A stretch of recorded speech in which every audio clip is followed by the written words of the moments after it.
Hi hello नमस्कार. तर पुन्हा एकदा माझ्या यूट्यूबच्या नवीन व्लॉगमध्ये तुमचं अगदी मनापासून स्वागत आहे. सर्वांना श्री स्वामी समर्थ.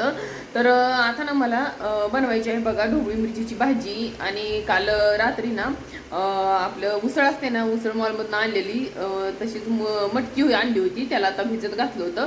त्याला ना एका कापडामध्ये बांधून ठेवलं. तर त्याला आता हे झालं असेल, म्हणजे कोंब वगैरे आले असतील तर ती काढून त्याची मला मटकीची भाजी बनवायची आहे. त्याच्यानंतर चपात्या बनवायच्या आहेत आणि रोजचं जे काय डेली. पण पहिलं म्हणलं जरा स्वतःच आवरून घ्यावं. काय होतं माहितीये का, जर सकाळी आता आंघोळ वगैरे झाली ना, आपण तसंच एकदाची केस वगैरे बांधून ठेवली ना, तर ओली केस असली ना, तर केस जास्त वेळ तसं ठेवलं तर मग केसांचा असं ना शॅम्पू लावला ना आपण, तर असं थोडंसं कुबट कुबट शॅम्पू सारखाच वास येते बघा. आणि केस पण अशी ना आपण बांधून ठेवतो ना, त्याप्रमाणेच अशी एकदम कुरळी केस असतात ना, तसंच राहून जाते. मग ते माझं तसं केल्यामुळे ना जास्तच केस म्हणजे असं स्ट्रेट तर वाटतच नाहीत, पण जास्त अशी कुरळी कुरळी झालेत. कारण सकाळी ना डब्याच्या गडबडीमध्ये मी केस जशी धुतली ना, तरी पण तसंच बांधून ठेवत होते. तर म्हणलं स्वतःसाठी एक सकाळी थोडासा वेळ दिला ना आपण, काही नाही थोडंसं टिकली वगैरे लावून थोडंसं तयार झालं की मग दिवसभर ना आपलं काही टेन्शन नसते. नाही तर आपण सकाळी जर नाही ना तयार झालं तर मग आपण दिवसभर आहे ह्याच अवतारात आपल्याला फिरावं लागतंय. कारण एका पाठीमागे एक कामास आपल्याला असते. आणि आता मला बनवायचं होतं बघा, कांदा पोहे बनवायचे होते. तर कांदा पोहेसाठी ना मस्त असा लांब लांब कांदा चिरून घेतलेला आहे. आणि थोडासा कढीपत्ता, थोडीशी मी मोहरी पण घालते पोह्यामध्ये, ज्याच्या त्याचा आवडीचा प्रश्न आहे. काही काही जण घालतात, काही काही जण घालत नाहीत. आमच्यामध्ये घालतात. तर मी मोहरी आणि कढीपत्ता आणि लांब कांदा असं सगळं घालून घेतलेलं आहे. थोडीशी शेंगदाणे घातलेले आहे. त्याच्यानंतर थोडीशी हळद. आणि पोहे ना जास्त म्हणजे भिजवत नाही मी, आमच्यात जास्त थोडेसे फडफडीत लागतात. त्याच्यामुळे थोडेसे पोहे धुतले नाही, 1-2-3 मिनिटं ठेवून फक्त लगेच करायला घेते मी असं. तर माझे पोहे वगैरे बनवून झालते. तर त्याच्यानंतर मला बनवायचं होतं बघा, कारण ही नाश्ता झाला होता. म्हणलं नाश्ता तर झालेला आहे.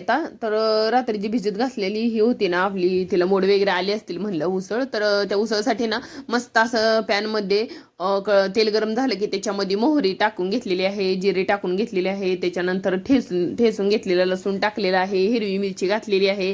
त्याच्यानंतर 2 कांदे चिरून घातलेले आहेत. आणि सगळं चांगलं तरतरून झालं की म्हणजे कांदा असा लालसर मस्त असा झाला की त्याच्यामध्ये टाकून घ्यायचं थोडंसं टोमॅटो. तर टोमॅटो एक अख्खं घालून घेतलेलं आहे मी. आणि त्याच्यानंतर टोमॅटो वगैरे मऊसर झालं की त्याच्यामध्ये थोडीशी हळद टाकून घेतलेली आहे. आणि जर तिखट जास्त आवडत असलं तर घरचं काळं तिखट थोडंसं घातलं तर पण चालतंय. पण आमच्यात हिरवी मिरचीची आवडते, त्यामुळे हिरवी मिरची टाकून घेतली. आणि मस्त अशी 4 ते 5 मिनिटं फक्त वाफ दिलेली आहे. आणि उसळची भाजी नाश्ता तर ना आता एक भाजी झाली होती. आणि आता अजून एक बनवायची होती, ती म्हणजे ना थोडीशी ढोबळी मिरची बनवावं म्हणलं. कारण ढोबळी मिरची काय एवढी जास्त बनवायची नव्हती. 2-3 ढोबळी मिरची चिरून घेतल्या, पूर्वासाठी फक्त बनवायची होती ढोबळी मिरची. तर मग 2-3 ढोबळी मिरची चिरून घेतल्या, एक कांदा चिरून घेतला, थोडंसं लसूण ठेचून घेतला आणि थोडासा कढीपत्ता. हे मस्त असं पॅनमध्ये ना सगळं व्यवस्थित तळून घेतलं. त्याच्यानंतर ना ढोबळी मिरची होती ना ती त्याच्यामध्ये धुवून टाकून घेतली. आणि त्याच्यानंतर तिला बिया आवडत नाही, त्यामुळे स्वच्छ धुवून त्यातल्या सगळ्या बिया वगैरे काढून मी धुवून त्याच्यामध्ये टाकलेलं आहे. आणि त्याच्यानंतर ना आम्ही याच्यामध्ये काळं तिखट काही वापरत नाही. तिला जास्त करून अशी खारी असते ना, म्हणजे खारी गवारी, मिठाची गवारी किंवा मिठाचे पदार्थ असतात ना, तसंच मिठाची ढोबळी तिला आवडते. त्याच्यामुळे तशाच प्रकारे बनवून घेतली मी. तर त्याच्यानंतर थोडंसं शेंगदाण्याचं कूट जास्त वापरते मी याच्यामध्ये. आणि थोडंसं नॉर्मल असं पाणी वतायचं आणि शिजून बघा ते पूर्ण पाणी आटून ना एकदम व्यवस्थित असं म्हणजे एकदम पाहिजे तशी मस्त भाजी बनून जाते. तर इथंपर्यंत सगळं स्वयंपाक माझा आवरलेला होता. तर त्याच्यानंतर मला चपात्या वगैरे थोड्याशा बनवायच्या होत्या. तर पीठ वगैरे तर मी अगोदरच मळून घेतलं होतं. कारण आंघोळ वगैरे झाली की अगोदर सुरुवातीला नाश्ता बनवायच्या अगोदर किंवा अजून माझी तयारी वगैरे व्हायच्या अगोदर ना आवरून सवरून घ्यायच्या अगोदर सगळं मी पीठ वगैरे मळून ठेवते. कारण मग परत केस वगैरे विंचरतो ना, तर तोपर्यंत पीठ भिजून चांगलं मस्त असं चपात्या वगैरे होते त्याच्या. तर थोड्याशा चपात्या बनवणार होते आणि बाकीचं पीठ फ्रीजमध्ये ठेवून तेल लावून ठेवलं ना, तर मग ते दुपारी लाटायचं झालं तर दुपारी नाही तर संध्याकाळ पण होऊन जाईल. म्हणून त्यासाठी थोड्याशा चपात्या लाटून घ्यायच्या होत्या. आणि चपात्या झाल्या ना, तर त्याच्यानंतर मला ना फरशी पण पुसायची होती. मग फरशी पुसायची होती, कपडे वाळत घालायचे होते, भरपूर अशी कामं होती. कारण कितीही लवकर उठलं ना तर थोडं फार फरक पडतोय. पण किमान एक 11 तर वाजते तेच कामाला. तर म्हणलं असू द्या. तर चपात्या वगैरे सगळ्या इथंपर्यंत झालत्या. तर त्याच्यानंतर फरशी पहिल्यांदा ना मी पार्किंग मधली पुसून घेते कधी पण.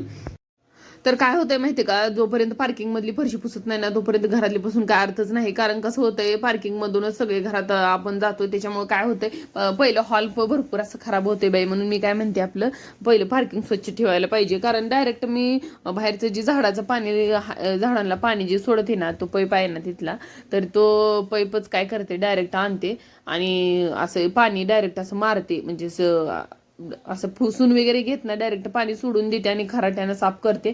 तर त्यानं काय होतंय माहिती का, सगळं धूळ एकदम क्लीन निघतंय.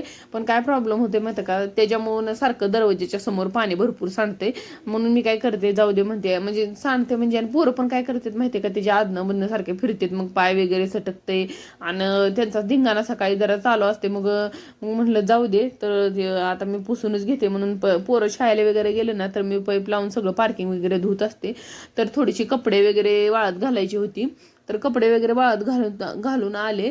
तोपर्यंतच लगी बघा इकडं काय चाललंय. अजून कपडे वाळत घालून आले त्यावेळेस इतकं भरपूर ऊन होतं, मला वाटलं पण नाही की कपडे वाळत घालून येऊन एक अर्ध्या तासाने किंवा अर्धा किंवा पाऊण तास झाला असेल, तर वातावरण अक्षरशः तसं म्हणजे ढगाळलं होतं. म्हणून पाऊस वगैरे यायला, म्हणून कपडे खाली काढून आणले.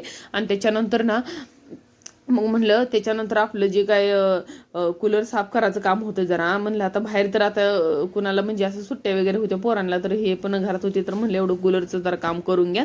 तर आमचा कूलर ना आतमध्ये बरेच दिवस झालं, ते जे आपण पाणी असते ना मोटरवरून सोडून, तर ते मोटर खराब झाली ना, तर तेव्हापासून त्यात पाणी टाकलेलं नव्हतं, तर ते ना असं धूळ झाली. तर सगळं एकदा क्लीन केलं आणि त्याला ना नवीन जाळे वगैरे आणलेत, नवीन मोटर वगैरे आणलेले आहे. तर सगळं नवीन आणलेलं आहे, त्याला आता नवीनच बनवून टाकणार आहे ते सगळे व्यवस्थित करून. तर म्हणलं आता माझी पण सगळी कामं वगैरे झालती, तर म्हणलं आता काढलायच कूलर व्यवस्थित करायला, तर मग साफसफाई वगैरे करून घेते त्याची. तर परत काय ती जोपर्यंत खोलत नाही तोपर्यंत तर ते आतलं काय साफसफाई आपल्याला करता येत नाही. त्यामुळे म्हणलं चला आता. तर सगळं पण काय झालं माहिती का, मी किती पण तुम्ही धूळ काढा, त्याच्या आतमध्ये ना ती मोटर खराब असल्यामुळे फक्त ना असं कूलर हवा देत होता, पण पाण्याची मोटर बंद होती. तर काय होतं माहिती का, ती अशी धूळ उलट आत ओढून घेत होतं असं मला वाटते. ती म्हणजे धूळ आहे ना भरपूर अशी कूलरमध्ये शोषून घेत होतं ते. तर भरपूर अशी किती म्हणजे भरपूर अशी मी माती काढली, अक्षरशः मला माती काढून वैताग आला इतकं त्याच्यामध्ये ना अशी धूळ आणि माती गेली होती. कारण ज्यावेळेस पाणी असते ना कूलरमध्ये त्यावेळेस हे चांगलं असते असं मला वाटायला लागलं. म्हणलं उगं म्हणजे ह्याच्यातली मोटर बंद पडली. मी किती वेळ सगळं काम करून एकतर वैतागून गेले होते आणि त्याच्यानंतर परत हे कूलर, मला वाटलं कूलर साफ करायचं काम आहे म्हणजे 5 मिनिटात होऊन जाईल असं वाटलं मला. पण किती असं झाडून काढेल ना माती, तेवढी ती माती आतनं कुठनं असं निघतच होती. मग मी काय केलं, जेवढी निघेल तेवढी माती सगळी साफ केली.